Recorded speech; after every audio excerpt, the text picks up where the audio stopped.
Lord. ஹல்லேலூயா. சீயோன் வேதாகம ஆய்விற்கு அன்போடு கூட இயேசு கிறிஸ்துவின் நாமத்தில் உங்களை வரவேற்கிறேன்.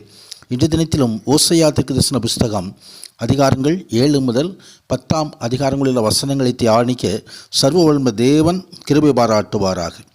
நான் என் ஜனத்தின் சிறையிருப்பை திருப்பும் போதும், நான் இஸ்ரவேலை குணமாக்க விரும்பும் போதும், எப்ராயிமின் அக்கிரமமும் சமாரியாவின் பொல்லாப்புகளும் வெளிப்படுத்தப்படும்.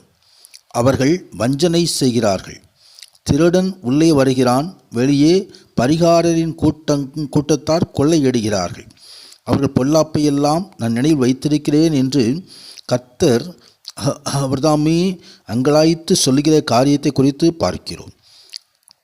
தேவன் தமது நினைவு செயல் இவற்றை கவனித்து ஒரு புஸ்தகத்திலே குறித்து வைத்துள்ளார் என்பதை நாம் ஞாபகத்தில் வைத்து கொள்ள வேண்டும். தேவனுடைய பிரசன்னத்தை பற்றிய ஒரு தெளிவான உணர்வு நமக்கு இருக்கும்போது நாம் தீமை நின்று விலக்கப்படுகிறோம். ஆனால் தேவன் நம்மை எப்பொழுதும் பார்த்து கொண்டிருக்கிறார் என்பதை மறந்து போக செய்வதே சாத்தானுடைய தந்திரமாய் இருக்கிறது. இஸ்ரவேலர் அவிசுவாசிகளோடு ஐக்கியம் கொண்டு அவரது வழிகளை கற்றுக்கொண்டனர். எனவே அவர்கள் அரைகுறையாக வெந்த அப்பத்தைப் போல மாறிவிட்டனர். எழுந்து போன ஜனத்துக்கு தேவனுடைய சாட்சி அறிவிக்க வேண்டும் என்பதும் அவர்களுக்கு உதவ வேண்டும் என்பதும் உண்மை. எனினும் நாங்கள் உலகத்தாருடன் நெருங்கிய ஐக்கியம் கொள்ளக்கூடாது. ஏனெனில் அப்படி செய்தால் அவர்களுடைய வழிகளை நாம் கற்றுக்கொள்வதோடு பாவத்தில் விழுந்து தேவனை விட்டு விலகிவிட நேரிடும் என்பதை வேதம் பல இடங்களிலும் எச்சரித்து சொல்லுகிறது. உலகத்தின் சிநேகம் தேவனுக்கு விரோதமான பகையாக இருக்கிறது என்று சொல்லி வேதம் நமக்கு சுட்டி காட்டுகிறது. எப்ராயிம் அந்நிய பித்தரோடு கலந்தபடியினால் அவன் திருப்பி போடாத அப்பம் என்று ஆண்டவர் எச்சரிக்கிறார். எப்ராயிம் பேதையான பிராவை போல இருக்கிறான், அவனுக்கு புத்தி இல்லை. எகிப்தியனை கூப்பிடுகிறார்கள், அசிரியனிடத்தில் போகிறார்கள் என்று சொல்லி அங்கே ஆண்டவருடைய உள்ளம் சொல்லுகிறதை குறித்து பார்க்கிறோம்.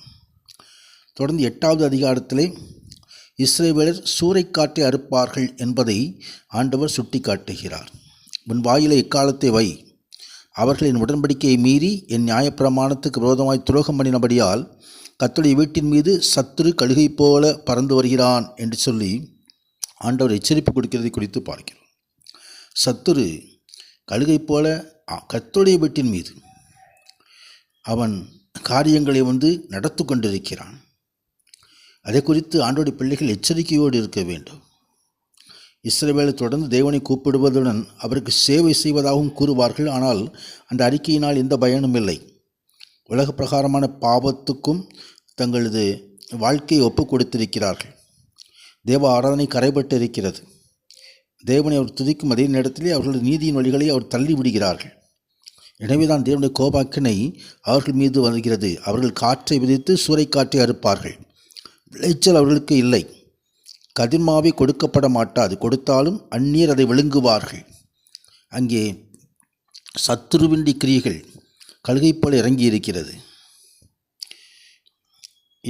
அங்கே இஸ்ரவேல் பாவம் விக்கிரக ஆராதனை என்னும் காற்றை விதித்தார்கள்.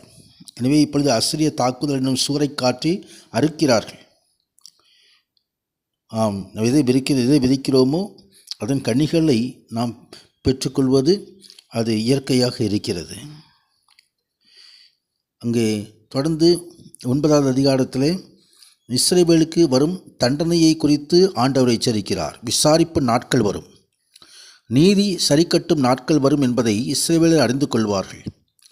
மிகுதியான அக்கிரமத்தினாலேயும் மிகுதியான பகையினாலேயும் தீர்க்கதரிசிகள் மூடரும் ஆவியை பெற்ற மனுஷர்கள் பித்தம் கொண்டவர்களுமாய் இருக்கிறார்கள். ஆண்டவர் தாமே எச்சரித்து சொல்கிறதான ஒரு வார்த்தையை நாம் இங்கே பார்க்கிறோம்.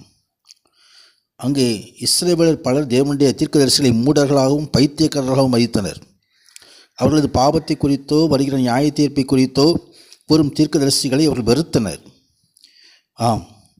கர்த்தருடைய எச்சரிப்பு இருக்கும்போது ஜனங்கள் எச்சரிப்போடு இருந்து ஆண்டுடைய வசனத்தை பற்றி கொண்டு மனம் திரும்புவதை ஆண்டவர் எதிர்பார்க்கிறார். எப்ராயிமர் வெட்டுண்டு போவார்கள், அவர்கள் வேர் உலர்ந்து போயிற்று.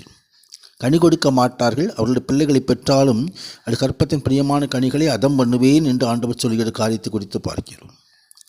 அவருக்கு செவி கொடாமற் போனபடியால் தேவன் அவர்களை வெறுத்து விடுவார். அங்கே அந்நிய ஜாதிகளுக்குள்ளே அலைந்து திரிவார்கள் என்ற அங்கே ஒரு சாபம் கடந்து வருகிறதை குறித்து நாம் பார்க்கிறோம். 10வது அதிகாரத்தில் இஸ்ரவேல் பலனற்ற திராட்சை செடி, அது தனக்குத்தானே கனி கொடுக்கிறது. அவன் தன் கனியின் திரட்சியில் சரியாய் பலிபீடங்களை திரளாக்குகிறான். தங்கள் தேசத்தின் செழிப்புக்கு சரியாய் சிறப்பான சிலைகளை செய்கிறார்கள் என்று சொல்லி ஆண்டவருடைய எச்சரிப்பு மீண்டுமாய் வெளிப்படுகிறதை குறித்து பார்க்கிறோம். எவ்வளவு அதிகமாய் இஸ்ரவேல் நிலங்கள் செழித்து கனி கொடுத்ததோ அவ்வளவுக்கு அதிகமாய் விக்கிரக ஆராதனையிலே மூழ்கிவிட்டனர். அதிக செழிப்பு என்பது ஆசீர்வாதமாக இருக்க தேவையில்லை. சில சமயங்களில் அதுவே சாபமாகவும் மாறிவிடும். கர்த்தருக்கு பயப்படாமல் போனபடியினால் நமக்கு ராஜா இல்லை, ராஜா இருந்தால் நமக்காக என்ன செய்வான் என்று இனி சொல்லுவார்கள். அவருடைய காரியங்கள் சம்பவிக்கும் என்று ஆண்டவர், நீங்கள் நீதிக்கென்று விதையுங்கள், தயவுக்கென்றதாய் அறுப்பு அருங்கள், உங்கள் தரிசு நிலத்தை பண்படுத்துங்கள். கர்த்தர் உங்கள் மேல் நீதியை வருஷிக்க பண்ண மட்டும் அவர் தேட காலமாக இருக்கிறது என்று ஆண்டவருடைய அழைப்பு கொடுக்கிறார். இந்த கடைசி நாட்களிலும் கர்த்தரை தேடுவோம். கர்த்தர் மகிமையான ஆசீர்வாதங்களை நமக்கு அருளி செய்வாராக. ஆமேன், ஆமேன்.